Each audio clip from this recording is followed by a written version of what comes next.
बख्शिश की हुई फतेह प्रवानो जी। वाहेगुरु जी का खालसा, वाहेगुरु जी की फतेह। गुरु प्यारी साध संगत जी, आपां सुखमनी साहिब जी के अर्थ समझण का यतन करना है।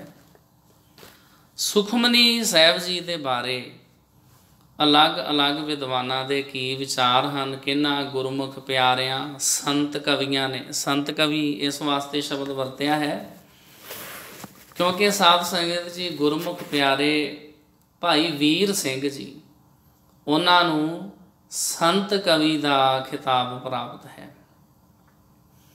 उन्हां दी लेखनी दे विच साध संगत जी इतना रस है कि बहुत मिठास दे नाल वो अकाल पुरख वाहगुरु जी दियां सिफतां ते गुरु का इतिहास लिखते हैं। भाई वीर सिंह जी ने भी कोशिश की सी, जतन किया सी कि श्री गुरु ग्रंथ साहिब जी की बाणी के सारे अर्थ लिखे जान, पर जिवें अकाल पुरख वाहगुरु जी का भाणा भाई वीर सिंह जी ने श्री गुरु ग्रंथ साहिब जी महाराज जी के जदों अर्थ करने शुरू किए सन ते उन्हां पोथियां का नाम रखिया सी संथ्या श्री गुरु ग्रंथ साहिब जी। ते उन्होंने भी अकाल पुरख वाहगुरु जी की बख्शिश की हुई मत के अनुसार सुखमनी साहिब के बारे लिखिया। सुखमनी साहिब कित्थे उचारण की गई, कदों उचारण की गई इत्यादि। ज्ञानी हरबंस सिंह जी पटियाले वाले, उन्होंने श्री गुरु ग्रंथ साहिब जी के जोड़े अर्थ किए ने, उन्हां पोथियां का नाम है श्री गुरु ग्रंथ साहिब दर्शन निर्णय सटीक। उहदे विच भी उन्होंने अपनी कोशिश के अनुसार जो अकाल पुरख वाहगुरु जी ने ज्ञान बख्शिश किया सी, सुखमनी साहिब जी के बारे लिखिया है। सुखमनी दर्पण, दर्पण का अर्थ हुंदा शीशा। प्रोफैसर साहिब सिंह जी ने गुरु ग्रंथ साहिब जी के जोड़े अर्थ किए ने, उन्हां दा नाम है श्री गुरु ग्रंथ साहिब दर्पण। अज जदों मैं अर्थां दीयां पोथियां अलग अलग टीके फरोल रहा सा ते एक मैनू टीका मिलिया डॉक्टर रतन सिंह जग्गी होरां दा कीता होया। उन्होंने दसम ग्रंथ का भी टीका किया है, पर गुरु ग्रंथ साहिब का भी टीका किया है। उहदे 5 भाग 5 वॉल्यूम जिहड़े ने वो मैनू देखण दा मौका मिलिया। भाव हर एक रब के प्यारे ने कोशिश की है भी मैं भी गुरु जी की सेवा करा, गुरु साहिब जी की बख्शिश की हुई मत के अनुसार। अनेकां टीके ने, हर एक ने गुरु दियां साखियां, गुरु जी की बाणी के अर्थ करने की कोशिश की है। 2 टीके श्री गुरु ग्रंथ साहिब जी के इंग्लिश दे भी देखने वास्ते आपां नूं मिलते हैं। तो ज्ञानी हरबंस सिंह जी पटियाले वाले सुखमनी साहिब जी के बारे लिखते हैं कि संसार दे विच वख-वख धर्मां दे संचालकां ने जो ग्रंथ रचे ने, उन्हां विच सुखमनी पद की वरतों का कोई संकेत नहीं मिलता। एक असीं ये गल इत्थों पढ़ी समझी है भी होर भी संसार विच कई धर्म ने, उन्हां धर्मां नूं चलाउण वाले ने, जिन्ने जिन्ने जेड़ा जेड़ा धर्म चलाया ਉਹਦੇ वास्ते फिर उन्होंने ग्रंथ भी बनाए तां कि सदा वास्ते कोई सिद्धांत, कोई उपदेश, कोई सिक्ख्यावां जो हैं उन्होंने एक थां दे उत्ते संभाल के रखा जा सके। पर उन्हां ग्रंथां दे विच सुखमनी शब्द नहीं आया। इस तो यह सिद्ध हुंदा कि इस बाणी का मौलिक नाम श्री गुरु अर्जन देव जी के निजी अनुभव अनुसार धुर की बाणी द्वारा मूर्तिमान होया है। सुखमनी दे नाल रलदे मिलदे शब्द आए ने। सुखमन, सुखमना आदि पदां दा प्रयोग जो जोग मत के ग्रंथां विच मिलता है। जिहड़े जोग मत के नाल संबंधित ग्रंथ ने, कल असीं साध संगत जी ये पढ़िया सी, जदों आपां गुरु की बाणी के बारे कोई विचार पढ़ते हैं उहदे विचों कुछ फिर सानूं चेते भी रह जाते हैं। कल आपां साध संगत जी पढ़िया सी कि जिहड़ा जोग मत का ग्रंथ है जोग कल्पतर, उहदे विच उन्होंने सवासां दी जिहड़े जोगी लैंदे ने उन्हां दी गिणती लिखी है। ते एक इत्थे सुखमना शब्द आपां पढ़िया है। हुण एक चीज़ होर साडे वेखण दे विच आउंदी है ਵੀ ਸ਼੍ਰੀ ਗੁਰੂ ਅਰਜਨ ਦੇਵ ਸਾਹਿਬ ਜੀ ਮਹਾਰਾਜ ਜੀ ਨੇ ਤਾਂ ਪਾਵਨ ਪਵਿੱਤਰ ਬਾਣੀ ਉਚਾਰਨ ਕੀਤੀ ਸੀ, ਸੁਖਮਨੀ ਸਾਹਿਬ। ਭਾਈ ਪਿਆਰ ਨਾਲ ਪੜ੍ਹੋ, ਇਸ ਬਾਣੀ ਨੂੰ ਵਿਚਾਰੋ ਤੇ ਆਨੰਦ ਪ੍ਰਾਪਤ ਕਰੋ। ਪਰ ਗੁਰੂ ਗ੍ਰੰਥ ਸਾਹਿਬ ਜੀ ਮਹਾਰਾਜ ਜੀ ਤੋਂ ਵੀ ਅੱਗੇ ਵੱਧ ਕੇ ਇੱਕ ਬਾਣੀ ਸਾਨੂੰ ਹੋਰ ਵੇਖਣ ਵਿੱਚ ਆਉਂਦੀ, ਉਹਦਾ ਨਾਮ ਕੀ ਹੈ? ਸੁਖਮਨਾ ਸਾਹਿਬ। ਸੁਖਮਨਾ ਸਾਹਿਬ ਵੀ ਭਲਿਓ ਸਤਿਗੁਰੂ ਸੱਚੇ ਪਾਤਸ਼ਾਹ ਜੀ ਨੇ ਕੋਈ ਕਮੀ ਰਹਿਣ ਹੀ ਨਹੀਂ ਦਿੱਤੀ। ਆਲਰੇਡੀ ਇੰਨਾ ਵੱਡਾ ਗਿਆਨ ਦਾ ਖਜ਼ਾਨਾ ਵੀ ਸਾਰੀ ਜ਼ਿੰਦਗੀ ਅਰਥ ਪੜ੍ਹਦੇ ਰਹੋ, ਵਿਚਾਰਦੇ ਰਹੋ, ਪਰ ਸਾਡੇ ਕੋਲੋਂ ਇਹ ਗੁਰੂ ਦੀ ਬਾਣੀ ਦਾ ਖਜ਼ਾਨਾ ਸਮਾਪਤ ਹੀ ਨਹੀਂ ਹੁੰਦਾ। ਰਹੋ ਵਿਚਾਰ। ਜਿਹੜੇ ਸਾਧ ਸੰਗਤ ਜੀ ਸੁਖਮਨ ਅਤੇ ਸੁਖਮਨਾ ਸ਼ਬਦ ਨੇ ਨਾ, ਇਹਨਾਂ ਦਾ ਜ਼ਿਕਰ ਜੋਗ ਮਤ ਦੇ ਗ੍ਰੰਥਾਂ ਦੇ ਵਿੱਚ ਆਉਂਦਾ। ਈੜਾ, ਪਿੰਗੁਲਾ ਔਰ ਸੁਖਮਨਾ, ਤੀਨ ਬਸੇ ਇੱਕ ਠਾਈ। ਇਹ ਅੰਦਰ ਦੀਆਂ ਨਾੜੀਆਂ ਦੀ ਗੱਲ ਜਦੋਂ ਜੋਗ ਮਤ ਦੇ ਵਿੱਚ ਕੀਤੀ ਜਾਂਦੀ ਹੈ, ਉੱਥੇ ਸੁਖਮਨਾ ਸ਼ਬਦ ਆਉਂਦਾ।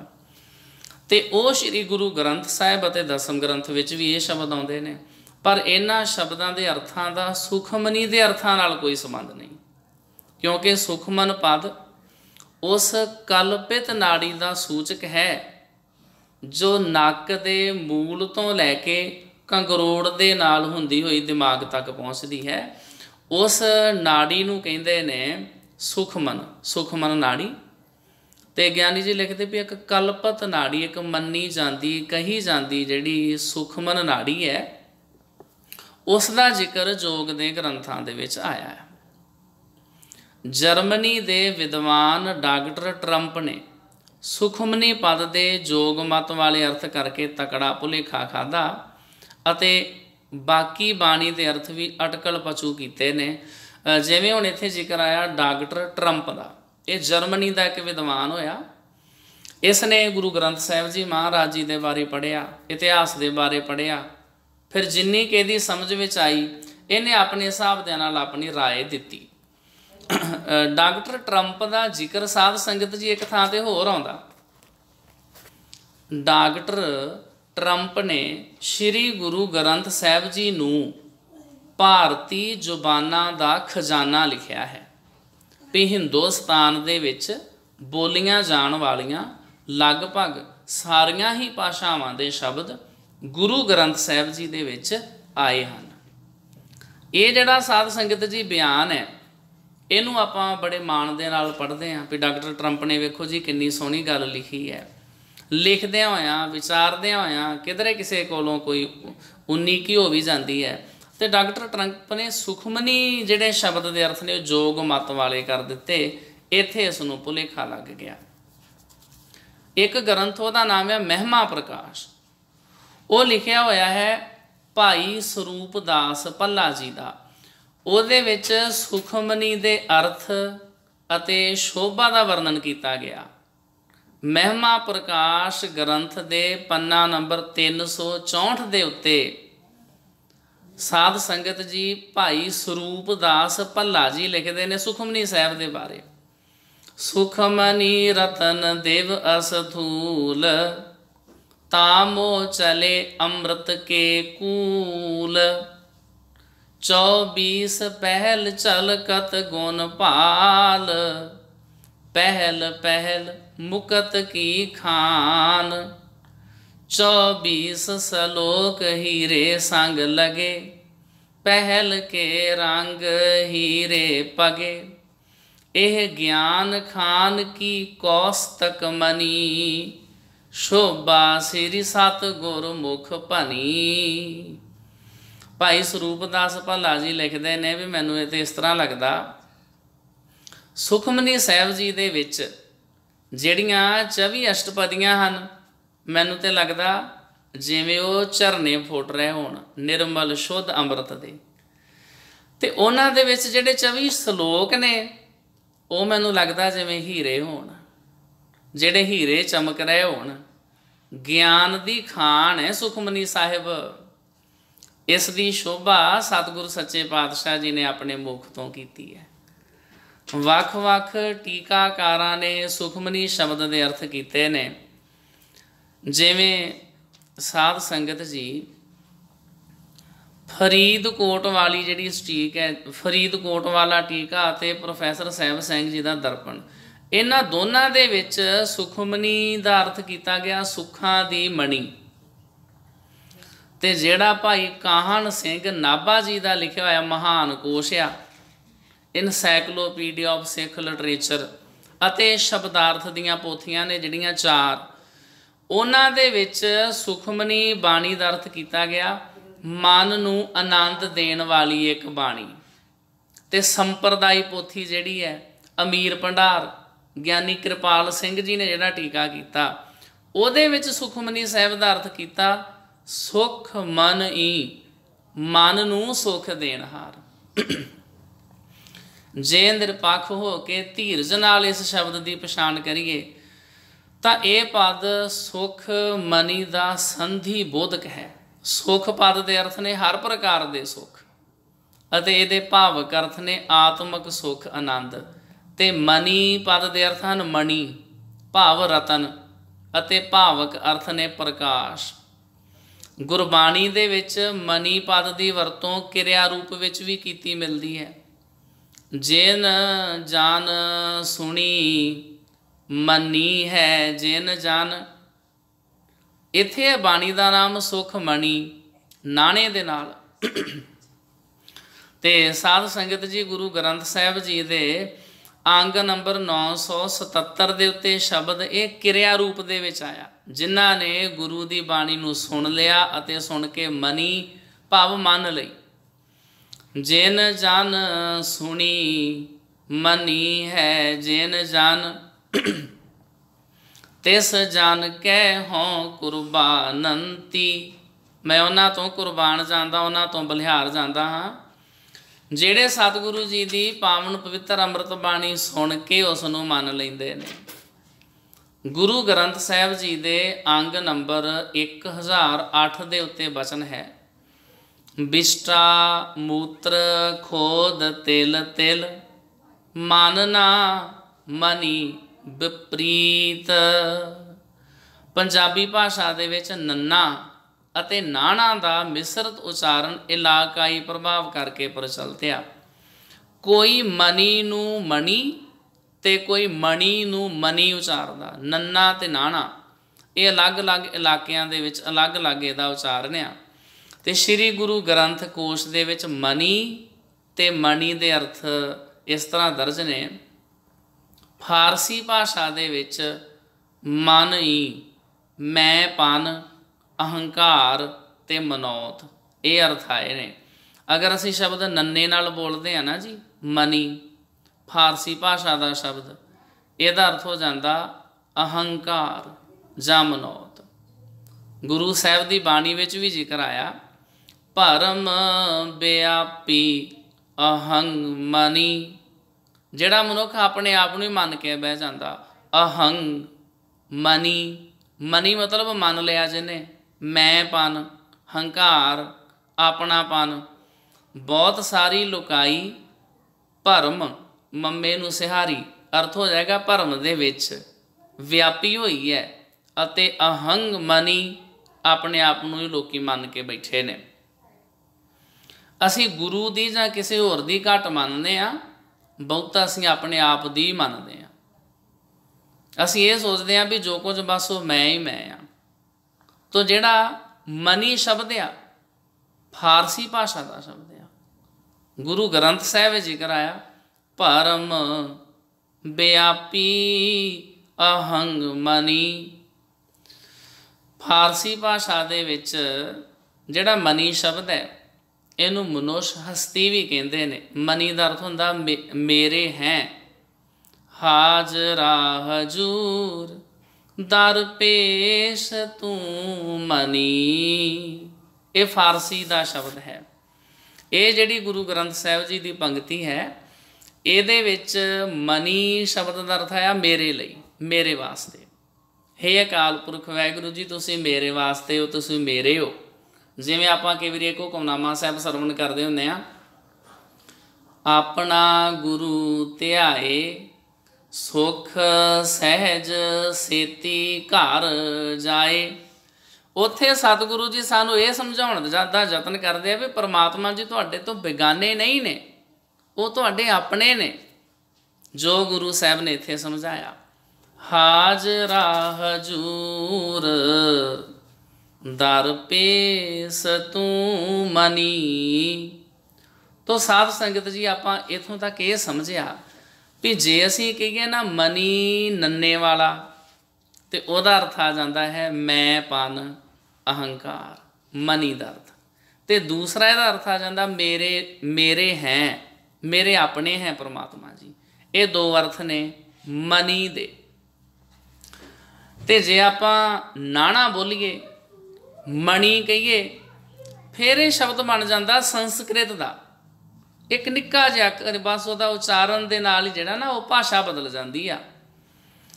ਜੇ ਕਹੀਏ ਮਣੀ ਨਾਣਾ, ਤੇ ਫਿਰ ਇਹ ਸੰਸਕ੍ਰਿਤ ਭਾਸ਼ਾ ਦਾ ਸ਼ਬਦ ਬਣ ਜਾਂਦਾ ਮਣ। ਫਿਰ ਇਹਦਾ ਅਰਥ ਹੋ ਜਾਂਦਾ ਜਵਾਹਰ, ਲਾਲ ਮੋਤੀ, ਅਮੋਲਕ ਪੱਥਰ, ਰਤਨ, ਯਥਾ ਔਰ ਇੱਕ ਮਾਂਗੋਂ ਭਗਤ ਚਿੰਤਾਮਣ। ਚਿੰਤਾਮਣ ਇੱਕ ਕਵੀਆਂ ਦੀ ਮੰਨੀ ਹੋਈ ਮਣੀ ਹੈ। ਜਿਸ ਦੇ ਇਹ ਪਾਸ ਹੋਵੇ ਉਸ ਨੂੰ ਜੋ ਉਹ ਮੰਗੇ ਦਿੰਦੀ ਹੈ। ਗੁਰੂ ਜੀ ਦੱਸਦੇ ਹਨ ਕਿ ਭਗਤੀ ਉਹ ਰਤਨ ਹੈ ਜਿਸ ਨੂੰ ਚਿੰਤਾਮਣ ਕਹਿਣਾ ਚਾਹੀਏ। ਮਨ ਮਣੀ, ਜਿਹੜੀ ਮਣੀ ਹੈ ਇਹ ਸੱਪ ਦੇ ਕੋਲ ਵੀ ਮੰਨਦੇ ਨੇ। ਇਸ ਦਾ ਵੀ ਜ਼ਿਕਰ ਆਏਗਾ ਅੱਗੇ ਚੱਲ ਕੇ। ਮਨ, ਹਿਰਦਾ, ਦਿਲ। ਮਾਰ ਮਣੀ ਕਰ ਫੀਕੀ, ਮਨ ਦਾ ਸੁਭਾਵ ਮਾਰ। ਇਹਦਾ ਸਾਧ ਸੰਗਤ ਜੀ ਅਰਥ ਮਨ ਦਾ ਸੁਭਾਵ ਹੀ ਹੈ। ਮਨ ਦਾ ਸੁਭਾਵ ਮਾਰ, ਆਪਣੇ ਮਨ ਦੇ ਪਿੱਛੇ ਨਾ ਚੱਲ। ਮਨ ਦੇ ਵਿੱਚ ਤੇ ਕਈ ਤਰ੍ਹਾਂ ਦੀਆਂ ਭੈੜੀਆਂ ਵਿਚਾਰਾਂ ਵੀ ਆਉਂਦੀਆਂ ਨੇ, ਕੀ ਤੂੰ ਉਹਨਾਂ ਵਿਚਾਰਾਂ ਦੇ ਪਿੱਛੇ ਚੱਲ ਪਵੇਂਗਾ? ਆਪਣੇ ਮਨ ਦੇ ਉੱਤੇ ਕਾਬੂ ਪਾ, ਆਪਣੇ ਆਪ ਦੇ ਉੱਤੇ ਕੰਟਰੋਲ ਕਰਨ ਦੀ ਕੋਸ਼ਿਸ਼ ਕਰ। ਸਾਡੇ ਕੋਲੋਂ ਆਪਣੇ ਆਪ ਦੇ ਉੱਤੇ ਕੰਟਰੋਲ ਨਹੀਂ ਹੁੰਦਾ।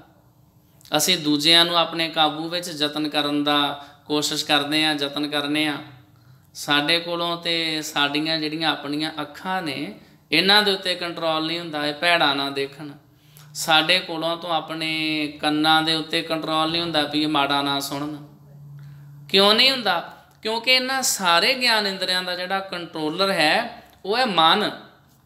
ਤੇ ਗੁਰੂ ਸਾਹਿਬ ਸਮਝਾਉਂਦੇ ਨੇ ਮਾਰ ਮਣੀ ਕਰ ਫੀਕੀ, ਮਨ ਦਾ ਸੁਭਾਵ ਮਾਰ।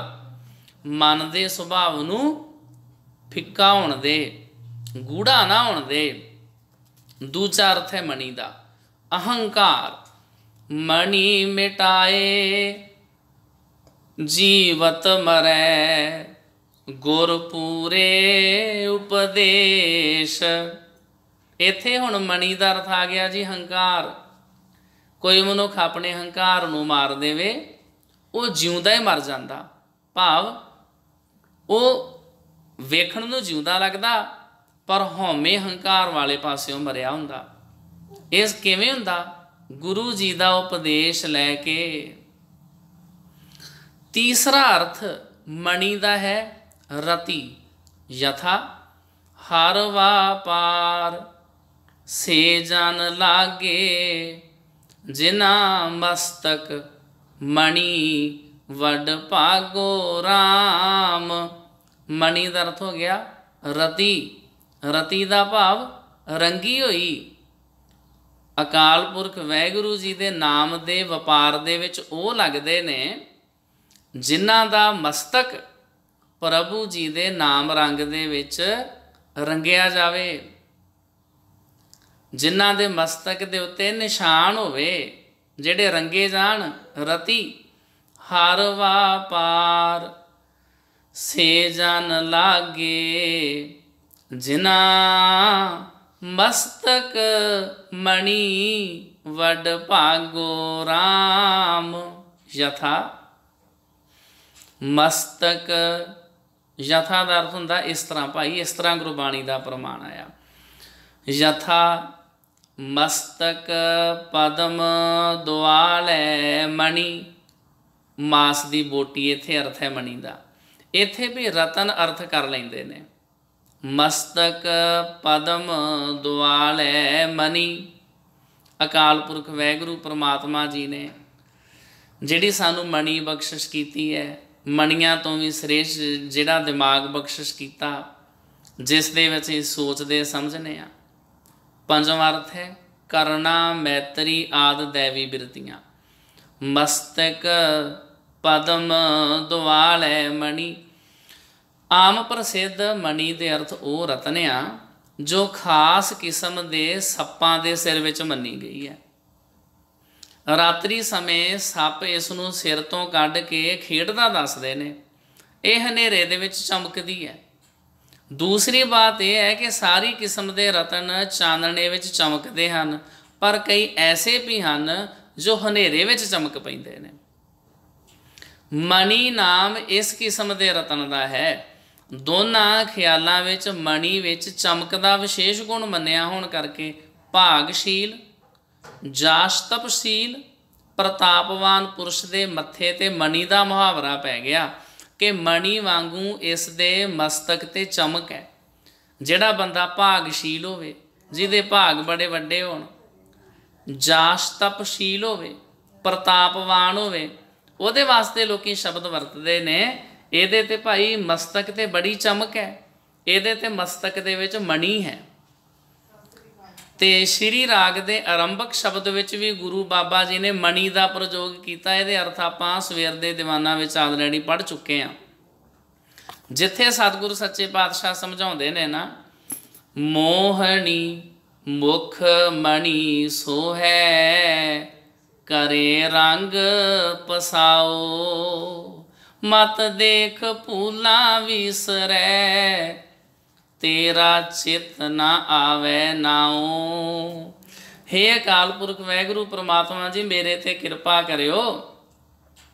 अगर मेरे को बहुत सोहणियां सुंदर महल माड़ियां सेजा महल सारे दुनियावी पदार्थ होण, सुंदर इस्त्री होवे, उहदा जिहड़ा मत्था वा वो मणि दे वांगू चमकदा होवे, उहदे विच इन्नी अट्रैक्शन होवे, कशिश होवे, खिच होवे, मोहनी मन नूं मोह लैण वाली। रहरास साहिब जिक्र आएगा, गावन तुदनू मोहनियां मन मोहन, सुरग मछ प्याले। वो सुंदर इस्त्रियां जिहड़ियां स्वर्ग, मातलोक अते पताल दे विच रहण वालियां दा मन मोह लैंदियां ने, वो भी अकाल पुरख वाहिगुरू जी तुहानूं गाउंदियां ने।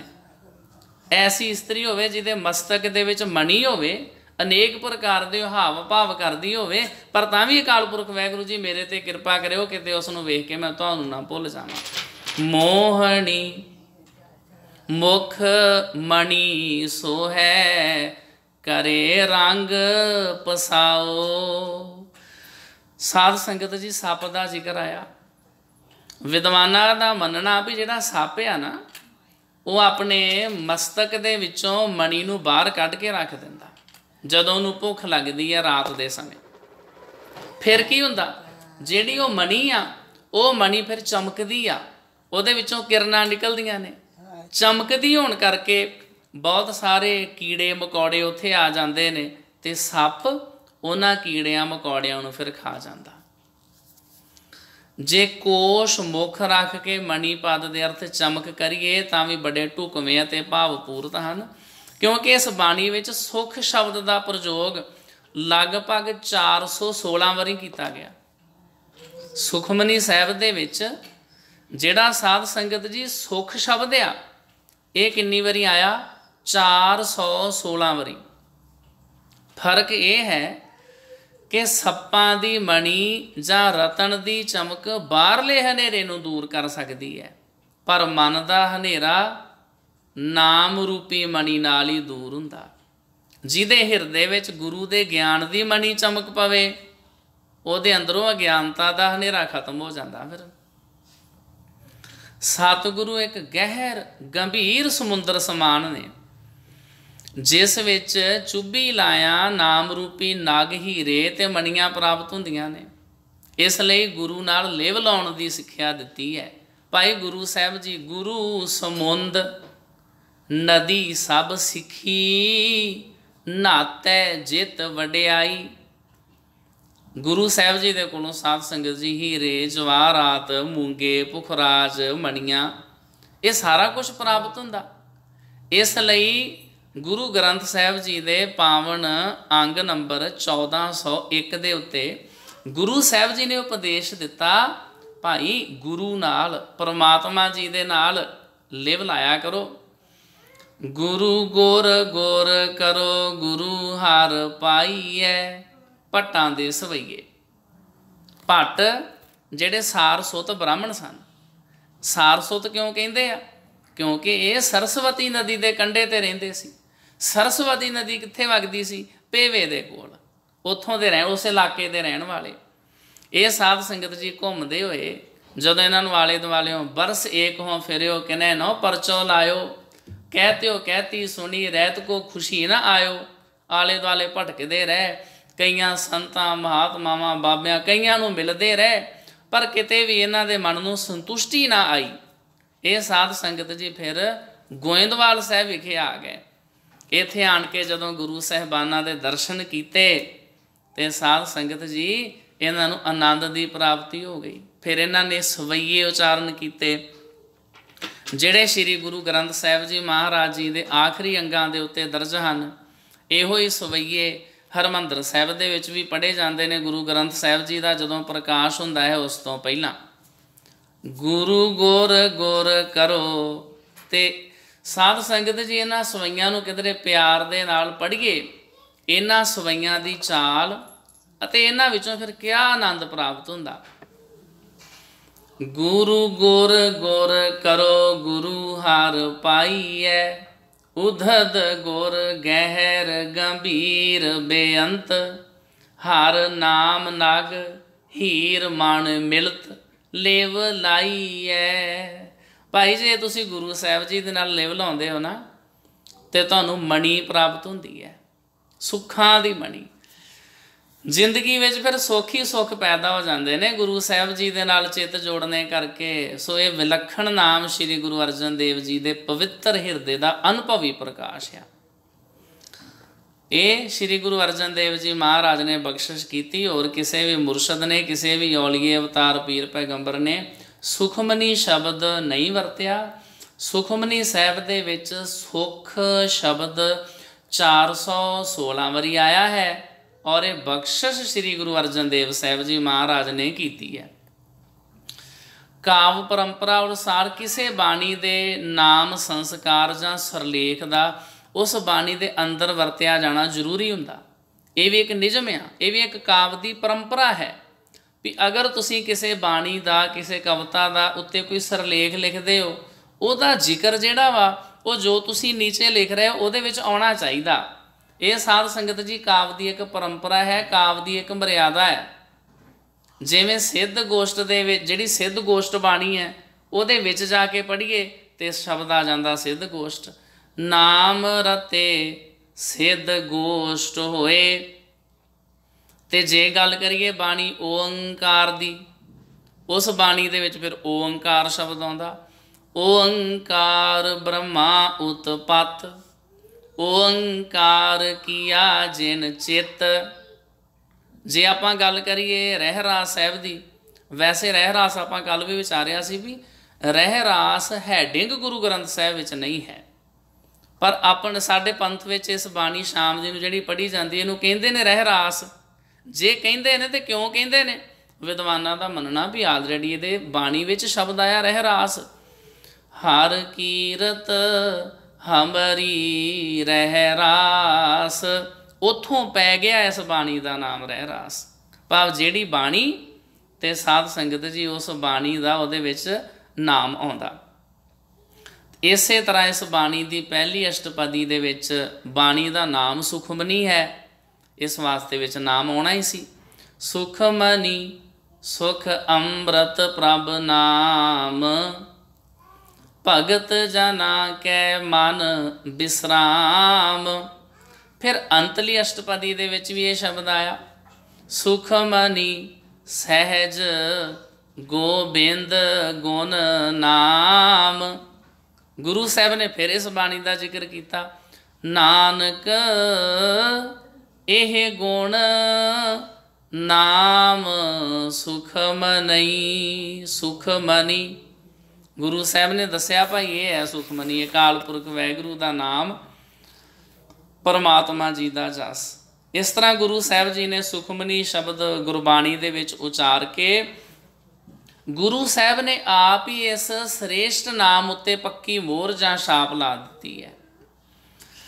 फिर साध संगत जी इस बाणी का जिहड़ा आकार आ वो किवें दा, इस बाणी सुखमनी साहब की बनतर किवें दी है, इस बाणी की बोली किवें दी है। हुण आपां एक गल अज ये साध संगत जी सीखी है, जदों आपां साध संगत करते हैं ना आपां नूं बहुत कुछ सीखण वास्ते मिलदा। एक आपां ये सीखिया, नवां सीखिया सी, वो ये भी सुखमनी साहब दे विच जिहड़ा सुख शब्द आ वो 416 वारी आया। एक असीं ये सीखिया कि जिहड़ी बाणी होवे, जिहड़ा बाणी दा हैडिंग होवे, उस बाणी दे विच काव परंपरा के अनुसार उहदा नाम आउणा चाहीदा। तो हुण आपां देखने भी सुखमनी साहब की आकार किवें दा, बनतर किवें दी है, बोली किवें दी है। श्री गुरु ग्रंथ साहिब विच अंकित होर बाणियां नालों ये सब तो वड्डी रचना है, जो कि 24 श्लोकां ते 24 अष्टपदियां दे उत्ते आधारित आ। हर अष्टपदी दे विच 8 पदे अते हरेक पदे दे विच 10 सतरां ने। 17 मतलब 10 लाइनां ने। श्लोक दोहरे दे वजन नाल मिलते हैं। दोहरा ये सुखमनी साहब विच श्लोक इस तरह के ने जिवें दोहरा हुंदा है, दोहरे दे वजन नाल मिलते ने। ये काव की बात आ, जिहड़े पिंगल का ज्ञान रखण वाले ने वो इसनूं चंगी तरह समझ सकते हैं।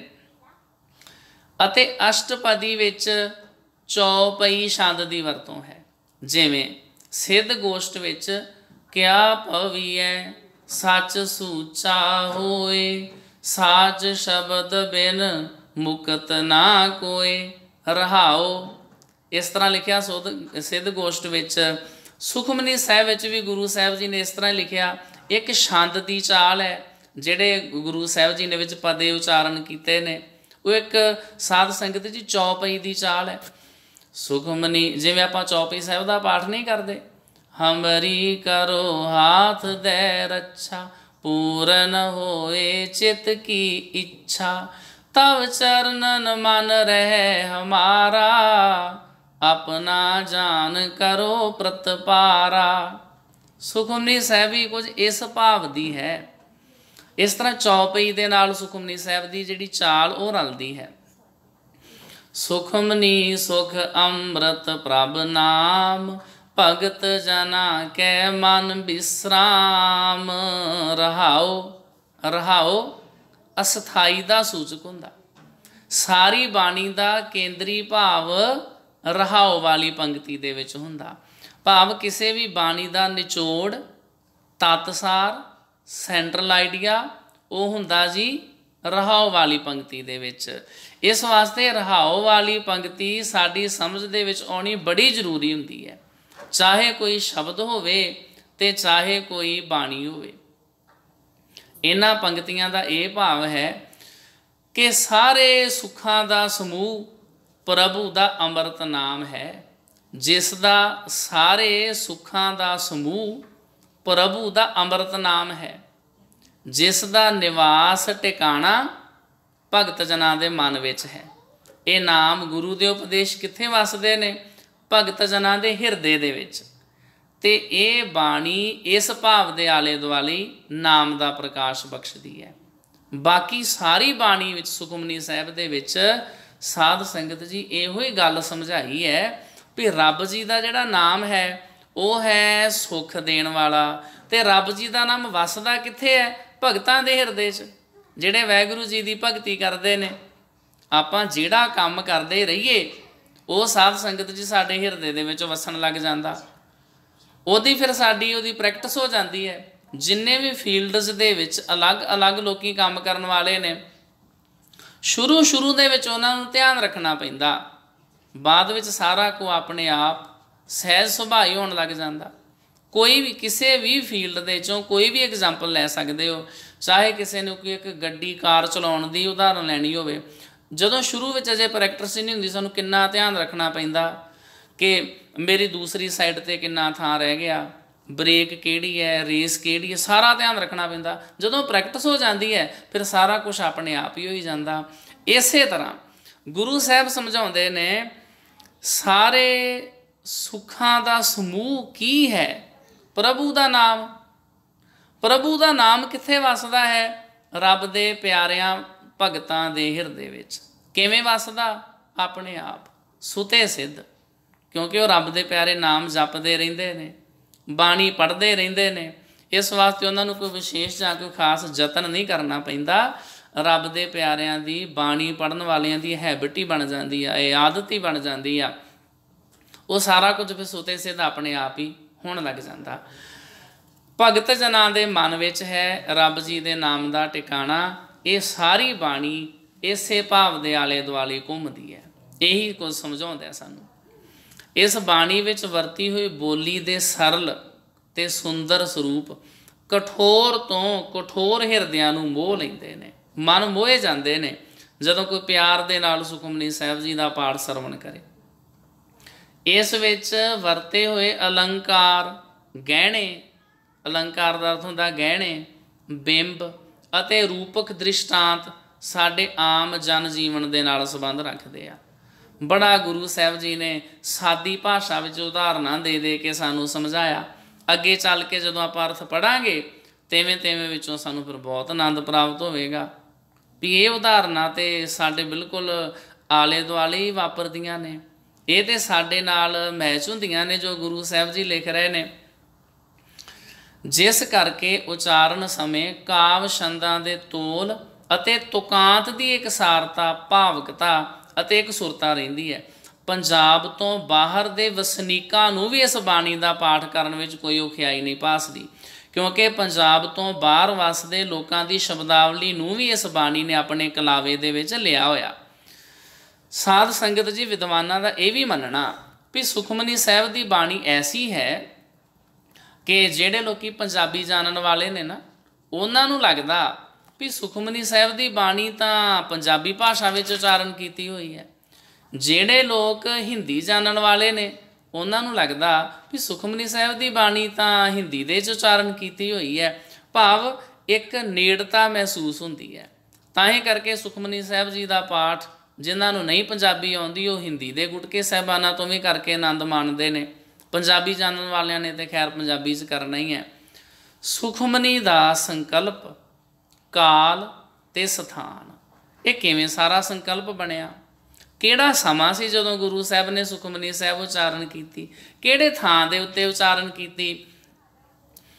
ਇਹ ਲਿਖਿਆ ਗੁਰ ਬਿਲਾਸ 6ਵੀਂ ਪਾਤਸ਼ਾਹੀ ਇੱਕ ਗ੍ਰੰਥ ਆ।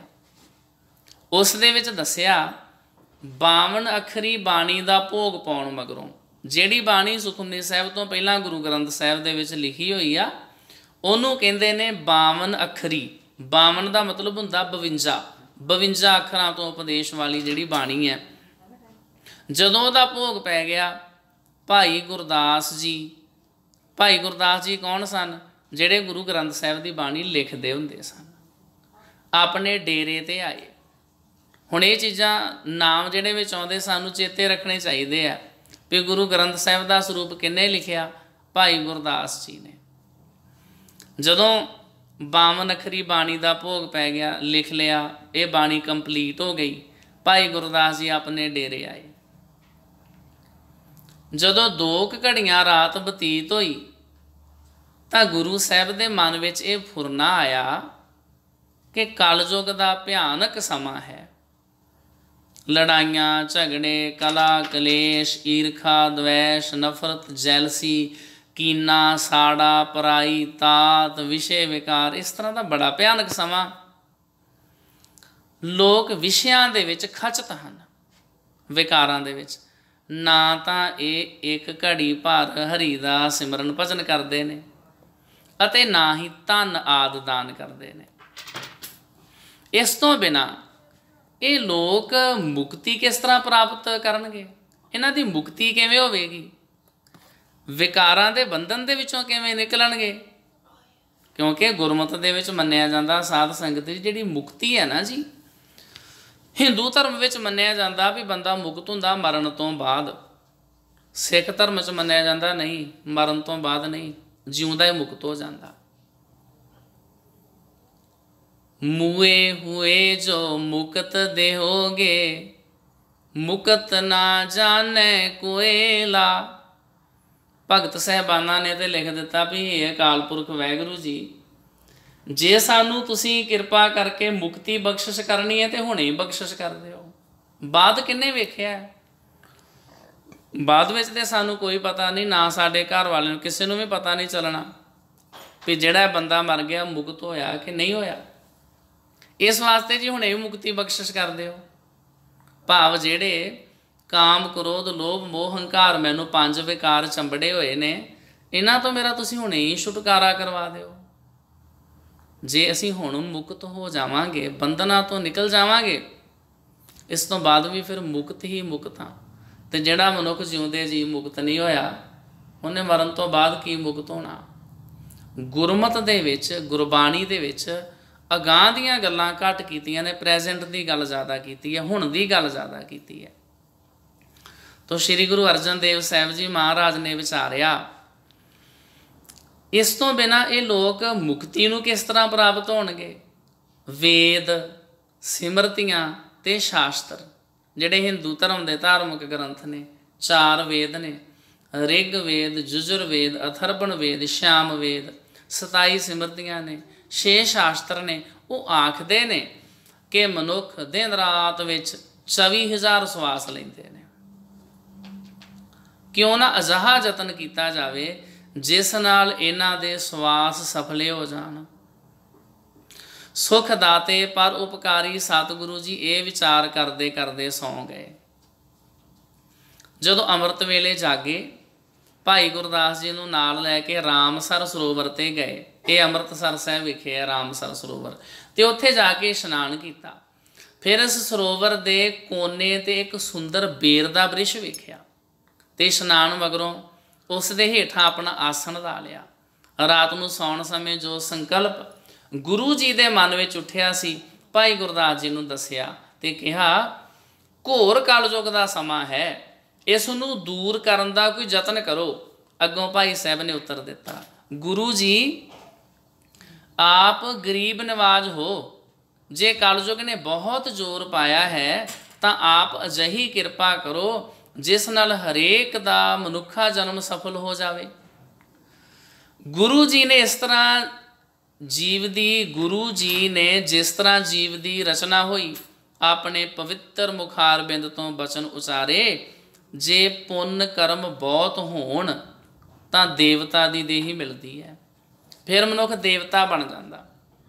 इत्थे साध संगत जी असीं ओह पढ़ रहे हैं जो साध संगत जी गुरबिलास पातशाही 6वीं दे विच लिखिया होया। इत्थे मैं एक्सप्लेन नहीं कर रहा भी कलयुग हुंदा जां नहीं हुंदा, कि वो अलग विषय ने। इत्थे असीं नॉलेज वास्ते पढ़ रहे हैं कि किवें दा समा सी, किहड़े इतिहासक ग्रंथ दे विचों सानूं जानकारी मिलती है। इस नूं दूर करन दा कोई यतन करो। तो गुरु साहब ने, भाई साहब जी ने उत्तर दिता, गुरु जी आप गरीब नवाज हो, जे कलयुग ने बहुत जोर पाया है तो आप अजिही किरपा करो जिस नाल हरेक दा मनुखा जन्म सफल हो जाए। गुरु जी ने जिस तरह जीव की रचना हुई, अपने पवित्र मुखार बिंद तो बचन उचारे, जे पुण्य कर्म बहुत होण तां देवता की देही मिलती है। तां फिर जिहड़ा मनुख ना वो देवते वर्गा बन जाता। देवते का अर्थ हुंदा प्रकाश, उहदे हिरदे च फिर ज्ञान का प्रकाश हो जाता। जे पाप कर्म बहुत होण तां जीव तामसी दैंत का शरीर धारदा है। जे पाप पुण्य रले मिले होण तां माता दे गर्भ राहें मनुखा शरीर प्राप्त हुंदा। विष्टा विच वासा, सिर हेठां मूँह उपर वल हुंदा। उदों जठर अग्नि विच रह के बहुत दुख भोगदा, अते उस वेले इस नूं पिछले 1000 जन्मां विच जो पाप पुण्य कीते हुंदे ने सब सोझी हुंदी है।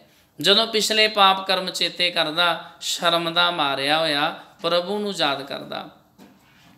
तू ही तब मुखों उचारे, हे प्रभ काटो खेद हमारे। नाम आधार देह तह रहे, जठर अगन ताहे नहीं दह। ਸਾਸ ਸਾਸ ਤੂੰ ਹੀ ਉਚਾਰੇ, हे ਪ੍ਰਭ ਸਿਮੋ ਭੂਲ ਇਹ ਵਾਰੇ। ਬਾਰ ਬਾਰ ਅਕਾਲ ਪੁਰਖ ਵਾਹਿਗੁਰੂ ਜੀ ਦੇ ਚਰਨਾਂ ਵਿੱਚ ਬੇਨਤੀ ਕਰਦਾ ਸੰਸਾਰ ਵਿੱਚ ਆਉਣ ਤੋਂ ਪਹਿਲਾਂ।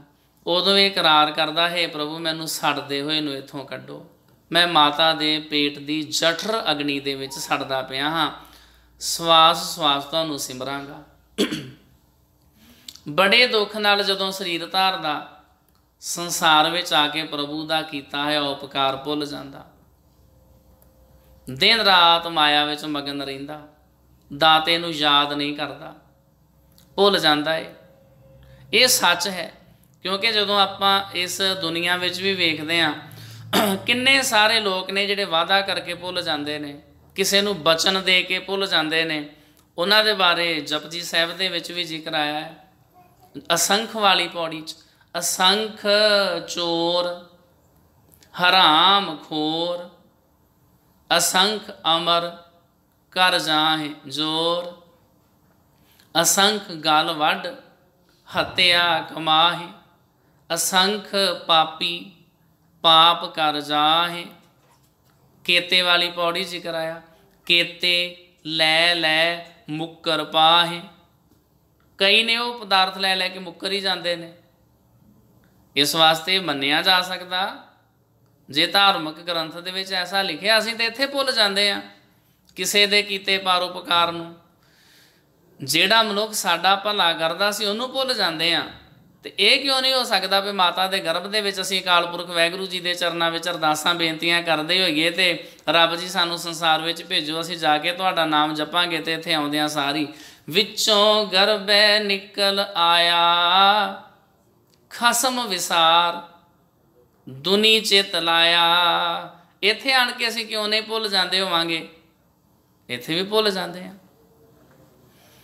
ਬੜੇ ਦੁੱਖ ਨਾਲ ਜਦੋਂ ਸਰੀਰ ਧਾਰਦਾ, ਸੰਸਾਰ ਵਿੱਚ ਆ ਕੇ ਪ੍ਰਭੂ ਦਾ ਕੀਤਾ ਹੈ ਉਪਕਾਰ ਭੁੱਲ ਜਾਂਦਾ। ਦਿਨ ਰਾਤ ਮਾਇਆ ਦੇ ਵਿੱਚ ਮਗਨ ਰਹਿੰਦਾ, ਦਾਤੇ ਨੂੰ ਯਾਦ ਨਹੀਂ ਕਰਦਾ। ਇਹ ਬਚਨ ਸੁਣ ਕੇ ਭਾਈ ਗੁਰਦਾਸ ਜੀ ਨੇ ਬੇਨਤੀ ਕੀਤੀ, ਹੈ ਸਤਿਗੁਰੂ ਜੀ ਆਪ ਅਜਿਹਾ ਯਤਨ ਕਰੋ ਜਿਸ ਨਾਲ ਜੀਵ ਦੀ ਦੇਹੀ ਸਫਲ ਹੋ ਜਾਵੇ। ਤਾਂ ਸਤਿਗੁਰਾਂ ਨੇ ਸੁਖਮਨੀ ਬਾਣੀ ਉਚਾਰਨ ਕੀਤੀ। ਤਬ ਗੁਰਮੁਖ ਸੁਖਮਨੀ ਉਚਾਰੀ, ਮਣਨ ਮਾਲ ਮਾਨੋ ਔਰ ਧਾਰੀ। 24,000 ਅਛਰ ਇਹ ਧਰੇ, ਜਾਂ ਕੀ ਉਪਮਾ ਸ਼੍ਰੀ ਮੁਖ ਰਰੇ। ਤੋ ਸਤਿਗੁਰੂ ਸੱਚੇ ਪਾਤਸ਼ਾਹ ਜੀ ਨੇ ਇਸ ਤਰ੍ਹਾਂ ਕਿਰਪਾ ਕੀਤੀ, ਅੰਮ੍ਰਿਤ ਬਾਣੀ ਦੀ ਸਾਨੂੰ ਬਖਸ਼ਿਸ਼ ਕੀਤੀ। ਭਾਈ ਇਹਨੂੰ ਪੜ੍ਹ ਕੇ, ਇਸ ਬਾਣੀ ਨੂੰ ਸੁਣ ਕੇ ਆਪਣਾ ਜਨਮ ਸਫਲਾ ਕਰੋ। ਇਸ ਬਾਣੀ ਦੇ ਵਿੱਚ ਅਕਾਲ ਪੁਰਖ ਵਾਹਿਗੁਰੂ ਜੀ ਨੂੰ ਨਮਸਕਾਰ ਕੀਤੀ ਗਈ ਹੈ। ਤੇ ਸਾਧ ਸੰਗਤ ਜੀ ਜਿਹੜਾ ਪਹਿਲਾ ਸ਼ਲੋਕ ਹੈ, ਕਿਉਂਕਿ ਆਪਾਂ ਸ਼ੁਰੂਆਤ ਕਰ ਰਹੇ ਹਾਂ, ਸੁਖਮਨੀ ਸਾਹਿਬ ਦੀ ਬਾਣੀ ਦੇ ਬਾਰੇ ਜਾਣ ਰਹੇ ਹਾਂ, ਇਸ ਵਾਸਤੇ ਜਿਹੜਾ ਪਹਿਲਾ ਸ਼ਲੋਕ ਜਾਂ ਅੱਜ ਆਪਾਂ ਰਹਾਉ ਵਾਲੀਆਂ ਪੰਕਤੀਆਂ ਵੀ ਉਹਨਾਂ ਦੇ ਅਰਥ ਵੀ ਪੜ੍ਹੇ ਹਨ, ਉਹਨਾਂ ਨੂੰ ਆਪਣੀ ਰਸਨਾ ਤੋਂ ਉਚਾਰਨ ਕਰਕੇ ਆਪਣੇ ਹਿਰਦੇ ਦੇ ਵਿੱਚ ਵਸਾਓ। ਸੁਣ ਕੇ ਫਿਰ ਬੋਲੋ। ਹੋਰ ਅਸੀਂ ਇੰਨੀਆਂ ਗੱਲਾਂ ਬਾਤਾਂ ਬੋਲਦੇ ਹਾਂ, ਜਦੋਂ ਗੁਰੂ ਸਾਹਿਬ ਜੀ ਦੀ ਬਾਣੀ ਬੋਲਣ ਦਾ ਸਮਾਂ ਹੁੰਦਾ ਉਦੋਂ ਅਸੀਂ ਚੁੱਪ ਕਰ ਜਾਂਦੇ ਹਾਂ। ਕਰੋ ਆਪਣੀ ਰਸਨਾ ਪਵਿੱਤਰ। ਸੁਖਮਨੀ ਸੁਖ ਅੰਮ੍ਰਿਤ ਪ੍ਰਭ ਨਾਮ, ਸੁਖਮਨੀ ਸੁਖ ਅੰਮ੍ਰਿਤ ਪ੍ਰਭ ਨਾਮ, ਸੁਖਮਨੀ ਸੁਖ ਅੰਮ੍ਰਿਤ ਪ੍ਰਭ ਨਾਮ, ਸੁਖਮਨੀ ਸੁਖ ਅੰਮ੍ਰਿਤ ਪ੍ਰਭ ਨਾਮ। ਭਗਤ ਜਨਾ ਕੇ ਮਨ ਬਿਸਰਾਮ, ਭਗਤ ਜਨਾ ਕੇ ਮਨ ਬਿਸਰਾਮ, ਭਗਤ ਜਨਾ ਕੇ ਮਨ ਬਿਸਰਾਮ, ਭਗਤ ਜਨਾ ਕੇ ਮਨ ਬਿਸਰਾਮ। ਇਹਨਾਂ ਪੰਕਤੀਆਂ ਦੇ ਆਲੇ ਦੁਆਲੇ ਸਾਰੀ ਸੁਖਮਨੀ ਸਾਹਿਬ ਦੀ ਬਾਣੀ ਘੁੰਮਣੀ ਹੈ। ਸਾਰੀ ਸੁਖਮਨੀ ਸਾਹਿਬ ਦੀ ਬਾਣੀ ਨੇ ਇਹਨਾਂ ਪੰਕਤੀਆਂ ਦੀ ਹੀ ਡਿਟੇਲ ਕਰਨੀ ਹੈ, ਵਿਸਥਾਰ ਕਰਨਾ ਹੈ। ਜਿਵੇਂ ਸਾਧ ਸੰਗਤ ਜੀ ਕੋਈ ਫੁੱਲ ਹੁੰਦਾ, ਉਹਦਾ ਜਿਹੜਾ ਸੈਂਟਰ ਵਾਲਾ ਹਿੱਸਾ ਹੁੰਦਾ ਨਾ, ਉੱਥੇ ਹੁੰਦਾ ਮਕਰੰਦ ਰਸ, ਬਾਕੀ ਉਹਦੇ ਆਲੇ ਦੁਆਲੇ ਪੱਤੀਆਂ ਹੁੰਦੀਆਂ ਨੇ। ਰਹਾਉ ਵਾਲੀਆਂ ਪੰਕਤੀਆਂ ਸਾਧ ਸੰਗਤ ਜੀ ਉਹ ਮਕਰੰਦ ਰਸ ਹੈ, ਤੇ ਬਾਕੀ ਦੀ ਸੁਖਮਨੀ ਸਾਹਿਬ ਵਿੱਚ ਉਹਨਾਂ ਦੀ ਡਿਟੇਲ ਹੈ। ਅੱਜ ਦੇ ਵਕਤ ਇਤਨੀਆਂ ਬੇਨਤੀਆਂ ਪ੍ਰਵਾਨ ਕਰਨੀਆਂ ਜੀ। ਹੋਈਆਂ ਭੁੱਲਾਂ ਗਲਤੀਆਂ ਦੀ ਮੁਆਫੀ। ਫਤਿਹ ਪ੍ਰਵਾਨੋ। ਵਾਹਿਗੁਰੂ ਜੀ ਕਾ ਖਾਲਸਾ, ਵਾਹਿਗੁਰੂ ਜੀ ਕੀ ਫਤਿਹ।